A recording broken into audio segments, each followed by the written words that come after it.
My alma mater is all in the headlines right now. Tuskegee University has created a new policy for attire on campus, classroom attendance, and cell phone use. But it's the new on-campus required attire that's creating all of the buzz online. Now, I didn't come into Tuskegee University as a freshman. I transferred in from a smaller HBCU where there was a stricter dress code policy on campus. When I stepped foot on Tuskegee's campus, students were dressing up every day, not because they had to, but because there was a culture of excellence that the students expected from one another. Booker T. Washington, the first leader of Tuskegee Normal Institute, has always reinforced the idea that discipline and self-presentation is needed in order to receive economic advancement.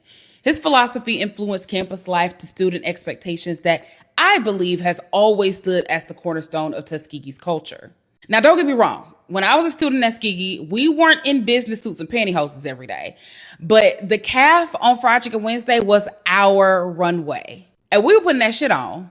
But we didn't dare walk outside of our dorm room and into classrooms in house shoes, a bonnet, and pajama bottoms. At most, we may have worn a midriff, and if a professor deemed our clothing inappropriate, then we were called out. Ultimately, we knew better because we respected the sacred grounds that is Tuskegee University.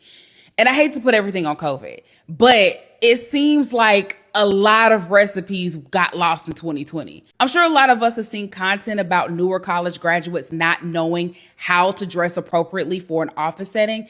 And that is important. And in case no one gave students the Eli Pope speech. How many times have I told you you have to be what? You have to be what?